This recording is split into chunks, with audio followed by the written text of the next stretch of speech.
wanna get away, but I could use some company. If you're alone like me, we could go on a trip. Girl, I wanna see the sun, dive into the deep ocean, dance with you all night long, move as you swing your hips. Let's take a break from the stress and the hate. Hey, because I love it. Yes. Hi, everyone. This is Ilyasa Simpson, aka Coach Illy. This is the Charge Room. It is Monday night, and this is the Mindset Monday, where we come in and talk about ways that we can improve our behavior, because the goal is not to walk into depression. So, yes, every Monday I come on here and I share life tips on how we can do things better in different situations. And I've been in a series of talking about different things that are added to depressive moods that we could work out and, just do better because you know better. Because, once you learn things and you become educated, now you can do better. So, this is what we're going to talk about tonight. We're going to talk about codependency. We're going to talk about codependency and depression. And codependency is a word that you may not realize what it is until I tell you how it relates to what we do on a daily basis and how it affects our day-to-day activities. Where did it come from? And how you can get help with working it all out, because codependency and depression, when you cross it over, it's like a double down effect. Okay, you're depressed, but then you have a codependency and it doubles it down. So we're going to talk. So, like, every relationship involves like concessions and compromises. But codependency can throw the monkey wrench and throw you off balance, right? In a codependent relationship, one partner has extreme needs, which is considered the taker, and the other one devotes their time and energy to meeting those needs of the partner, which is the giver. So the dynamic of it all can be incredibly difficult, and it builds a toxic relationship. And it's so deep. I'm just trying to put my words together tonight, because codependency is so deep. So let's talk about, where does um, codependency come from?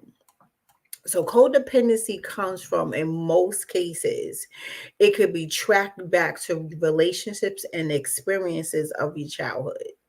So, and most of the time, who you are as an adult is end result of who you were as a child, how you were treated, how you felt, what type of love you received, if you received love, if you were not in healthy living environments, if borderline boundaries were never educated to you, um, you can fall in the category of being codependent as an adult. So codependency, like I say, comes from, most of the time, childhood experiences, early childhood experiences. So learning as much as possible about the root of codependency can help you address your codependency issues so that you could become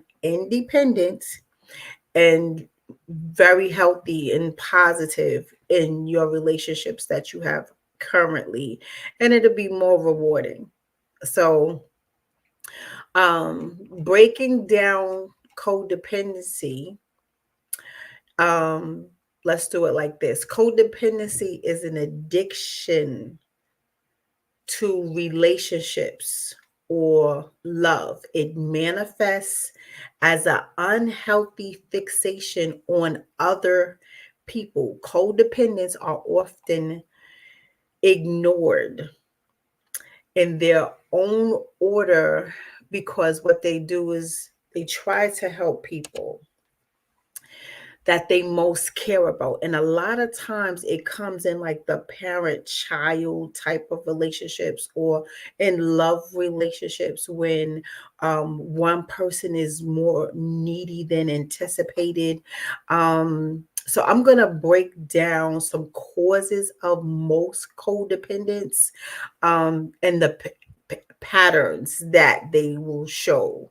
So, like I said, it stems from childhood, like whatever you were treated or however relationships you had, however they were when you were a child, they manifest into your adulthood, and it can affect a healthy, independent, or dependent relationship that you may have with others. So, a real or perceived abandonment, the inability to develop appropriate attachments to reliable givers, and experiencing significant amounts of rejection at a young age will all cause codependency. Now, number one, child neglect.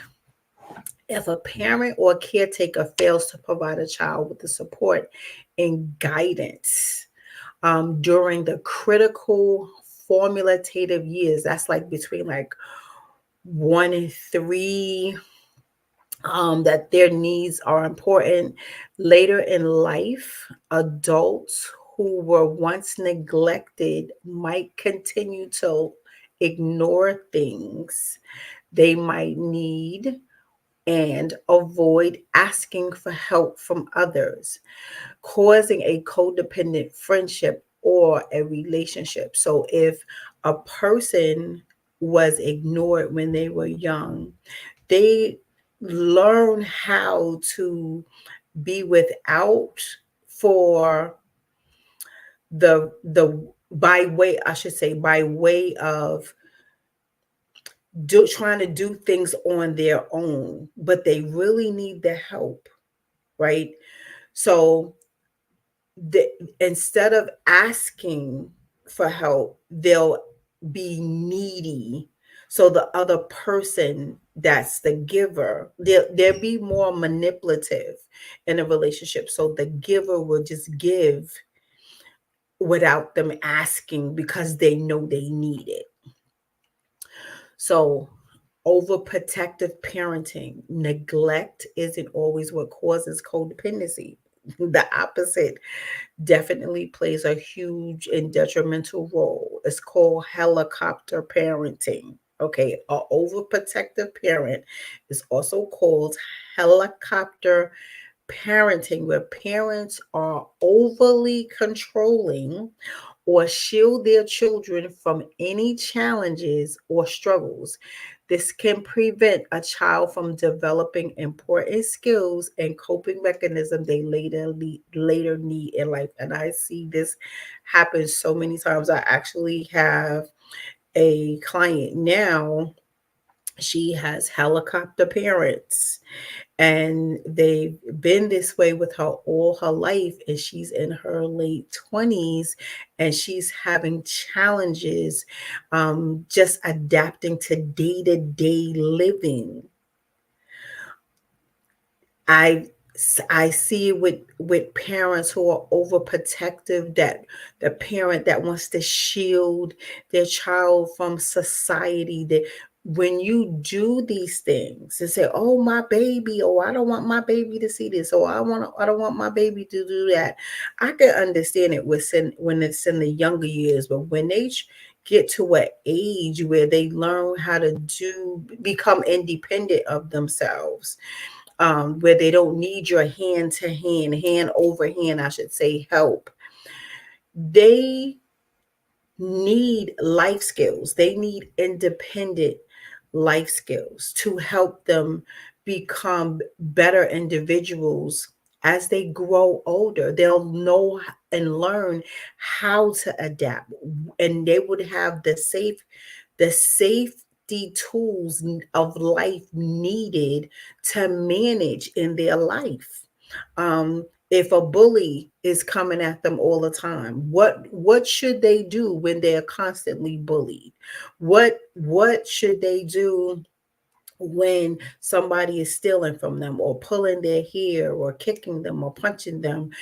Some of them run scared. They don't know what to say. They're scared. They're bullies to the point where they're afraid to tell that they are being bullied. And then they come home quiet.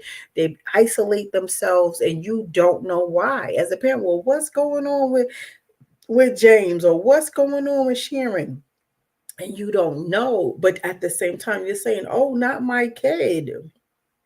My kid would tell me when something is wrong. But if you don't teach them to tell you what's going on and share their emotions, they won't know how. And it'll be so many things happening to them in a negative light that you just have no idea. So being overprotective, it should have boundaries. It's understandable when you're trying to protect them from superior danger, but just day to day living skills. I mean, it could be broken down to, oh, I don't want my child learning how to clean, or it's okay, I'll clean their room. It's okay, you know, I'll pick up behind them. But then when they get to be adults, as I see in my program, they're straight adults and they don't know how to sweep a floor. They don't know how to take out the garbage. They don't know how to wash their clothes, put their clothes in a drawer, separate their pajamas from their t-shirts and underwear drawer. Like it's just a limit to certain type of overprotective parenting. We Emotional and physical abuse. Many people who struggle with codependency as adults, um, they experience emotional and physical abuse as a child. Childhood abuse is severely damaging to our development and often leads to unhealthy behaviors during your adulthood. So, for example, victims of abuse may suffer from abandonment or trauma or have some type of strong desire to be needed by others. Those are people that always want to help people. They feel like, oh, this one needs me, that one needs me, but really they don't. You're not to say you're making it up, but you're making that up. You want somebody to need you to the point where you must go help them, and they didn't even ask for your help. I know a lot of people in this category too. um Permissive parenting. Permissive parents often shower their children with love and affection. In doing so, they might fail to set rules and guidelines. And this is what happens when parents are feeling guilty that they may can't stay home with their child. They have to work. So they shower them with gifts of love and affection. That leaves the child growing up not learning to be disciplined, or not learning that there's boundaries or guidelines. When it's like that, and then the parent becomes the point person, the giver, but the child also becomes manipulative in this particular situation. The child becomes manipulative. Oh, I'm going to get what I want. Like the straight bratty child that yells and screams and does temper tantrums to get the parents' attention, to um, act like they're super needy, but they're really not. They're manipulating you, causing a codependent relationship. So it's the parent showering the child, but it's the child taking from the parent, but without guidelines, boundaries, discipline. And that's when the disrespectful child shows up. And then it gets to a point where the parent is like, oh my God, Joey doesn't listen to me. Oh my God, Tracy doesn't know how to listen to me. They're out of control. I don't know what to do with them. And the parent is at its wits and crying and, trying to seek help, but don't, too embarrassed most times to seek help because their child is out of order. you're not realizing as parents, and then it's, and again, that also stems, it does, from childhood situations or growing up, what happened to you when you were a child. And most parents will have a story. Oh, I didn't get this when I was a child, so I'm going to make sure Sally gets it. I didn't do this when I was a child, so I'm gonna make sure that Tracy does this. So you overcompensate in some ways, but then there's ways that you you saturate them with too much of what you didn't have, and it causes an issue where the child does not have boundaries. They lose what is appropriate to be in their scope of emotions. So what happens is that the child becomes disrespectful. The child um, doesn't care how the parent feels, and it ends up hurting the parent, because it's like, how could my child disrespect me like this? How can, you know, my child talk to me like this? Or the children that want to raise their hand to hit the child when they're angry, and you as the adult, you're standing there crying, like, and I know in coaches they say, not my child. Listen, it happens in all coaches. I've seen it happen. I'm a social worker. So many things have come across my desk, and you will be taken back for the stories that I can write. I should write a book about that, the life of a social worker. Oh my God. And again, so just sharing different ways of how or where does codependency come from. Substance abuse. Okay. Parents who use substances are definitely are at risk of codependency behavior as an adult. I'm sorry, I said that wrong. Children who have parents that use substances are at great risk of being a codependent um, of their parent when they are a child growing into adulthood. So then, as a child, you suffer from the addiction that your parents have. So your role from child then turns into a parental role, a caregiver role, because you're constantly looking after your parent because your parent uses drugs. They're at that vulnerable state. You have to fend for yourself. So your role changes now because you have to go from parent, I'm sorry, from child to parent.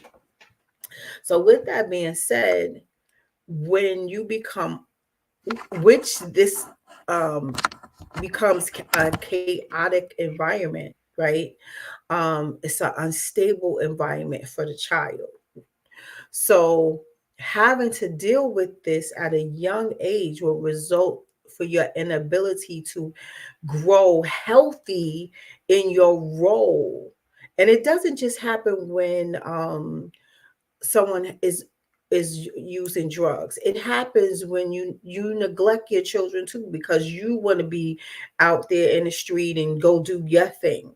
Um, and then say, like, if, and it happens a lot of times in a uh violent role, when it's not substance abuse, but oh my god, well, I can't think right now. When you're fighting with your spouse and your mates, so you come home, you know, beaten down, and your child is seeing you hurt, you're crying. The child now, I gotta help mommy. I gotta take care of mommy. I have to protect mommy. Domestic violence relationship. Sorry, my brain went left. Um, you know, So they want to talk about mommy, of helping mommy, but what happens is they take on that role of a protector. Let me feed mommy. Mommy didn't get up today. She's depressed, depression, all of that. It changes the role of a child to a parent. So you become codependent of each other because of the need that y'all have to take care of each other for the hostile and chaotic ways that cover your environments, just to survive, just to survive. These, oh my God, all of these ways that develop from the environments that you are raised makes a huge difference on how you treat yourself and treat others as you become an adult. Ooh, this is deep. Um, Having to deal with substance abuse at a young age will definitely place you in a volatile state to always want to be that survivor. So you will have like a more tough exterior than the next child who is needy, right? Let's talk about how childhood manifests its way to, being the adult. So I gave you where it comes from. So let's talk about how it grows you from a child to being an adult. So when you're learning what causes the codependency, then you take a look back at your life right now. It's like, as children who grow up in unhealthy environments, can um how do these issues develop, and the way it carries themselves, walking its way through to being an adult. When these childhood experiences are not properly addressed, they can potentially lead to codependent behaviors and unhealthy relationships. And that's what helps. That's what, manifests into unhealthy loving relationship. One of them is just being needy.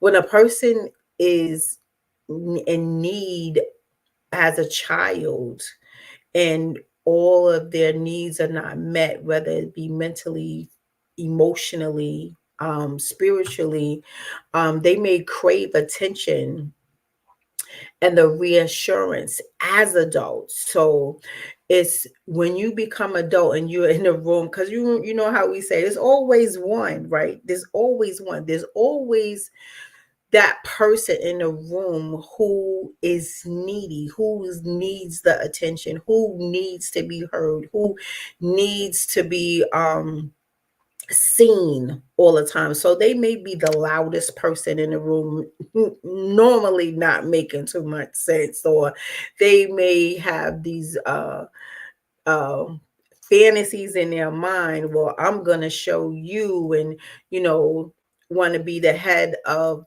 the class clown, of being the class clown, of being the most outstanding dresser, or to wear makeup all the time, or just loud for no reason. These experiences can also lead to fear of abandonment, making it difficult to spend time away from your partner. So again, in love relationships, there are people that wig out when their partner leaves the house. They don't care. They go into jealous rages. Um they'll create being sick. They will do so many things to try to get the attention of the partner, to for the partner to not leave them. And they will act like the partner is leaving and never coming back, knowing that they're coming back. They're just going to the store, or they want to go with you, and the partner's looking at you like, oh, it's not that serious. But it is that serious for them. Like, because, and you may not know it. And a lot of times when you get into these loving relationships, especially when you first meet each other, It feels loving, it feels warm, it feels comfortable, it feels good, right? So it's like, oh, this is cool, this is good, this feels good. But then as time moves forward, you start to embark on these tendencies that you're like, okay, this is a little bit too much. I feel like I'm choking now, like because I can't leave the house without so and so, going crazy on me. And men or women. Again, I know men probably will say, "Oh, women." A lot of women do that, but men do it too. Men they go into these rages, like, "Where you going?" or "What you doing?" Especially like if you're a busy person like me. Like I'm not, I have stuff to do. Like I may go in and out the house a few times a day. But I've had people to say, okay, well, where are you going now? Meanwhile, I'll set up my schedule and give it to them. But, when I actually go outside to do something, it's like, okay, well, you're not going outside anymore. I don't care what you have to do. Now, that causes friction because I have other things to do. But because they're a needy person or they're a person who suffered from abandonment issues when they were younger, unbeknownst to me, it will cause a heavy negative impact on our relationship and my life, right? Really the life of both of us, because codependency is the best way to describe codependency is it's like a pulling, like a non-stop everlasting pulling on you that that literally doesn't stop. I know my time is getting close, and codependency, like I said, is very deep. I should have broke it down in two parts. But needy people will always feel anxious and upset with their partner when they try to separate from them. Um, the strong link um, to each other of what you thought was something loving and warm, it really is a maladaptive negative sense of self. And you're not seeing it because you thought it was smiles in the beginning. So it's a lack of self-esteem. It's people that are people pleasing kind of people. There's people that have communicative issues, and they have poor boundaries. They have difficulty trusting others, and they constantly feel guilty or ashamed of something. So, like abuse and neglect forms, and this is all from traumas of childhood. Like, because you never know what's going on with a person. That's why I always say, always talk about, well, what happened to you when you were young, because what happens to you when you're young will definitely be a reactive action as an adult. Um, when you grow up in volatile environments, excuse me, and you see people behaving in such a way that could be a threat to your life. So, a word to the wise, don't criticize people. Don't criticize people. Help, ask questions and listen to them. And then ask more questions. Get people to talk. People don't like talking. And part two is people don't ask the right questions when they are out with people. I always like to take time and ask specific questions to people and have interesting conversations with people. And people say, well, Deck, how did you get all of that from them? Because I asked different questions. I don't care what kind of car you drive, what kind of job you have, how much money you have, where you live, what kind of house you have. Those will never come out my mouth. I will never ask you about your ex. I'm going to ask you about your parents. I'm going to ask you about your childhood. I'm going to ask you, how do you feel about yourself? I want to know what goes on in your life besides maybe you having a job, because I need to ask in those type of spaces, because I have spaces that I like to share. And when I share my spaces, I want you to know who I am, be interested in who I am. So if I'm sharing myself, you're not concerned, or it doesn't even bother you, or it doesn't, open your eyes or your ears to even ask me questions after I ask you questions, or just have this joining, flowy not relationship, I'm sorry, conversation with me, then I'm looking at you funny, because that's just being natural and human. That's just being genuine and authentic. That's just being pure, because my heart is good. And I'm going to ask you questions of concern, not in a nosy way, but just general questions of how you feel about you. Because how you feel about you makes a difference on how I see you, how I view you. So, again, that's a part of self care. If you don't care nothing about yourself, why would you want somebody else to care about you? You got to look at things like that. If you don't look at yourself in the mirror and say, damn, I'm A, B, and C, this is who I am, with a smile, and be happy, and not with a guilt and shame, why, how do you want somebody else to be more than what you are to yourself? And I just want to close with that, because let me close with this. It also comes from being in control. Like, there's so many people that have this control issue in there, that is deep rooted insecurity and fear, anxiety growing inside them every single day, letting me know that there's some instability somewhere flowing around, and it somewhere in your space you're feeling powerless, somewhere in your space you're feeling helpless. And when you're doing that, you want to control with yourself, you feel the need to control, dig your claws into others, and have just control over everything. Listen, control issues are serious, and they will tear another person down.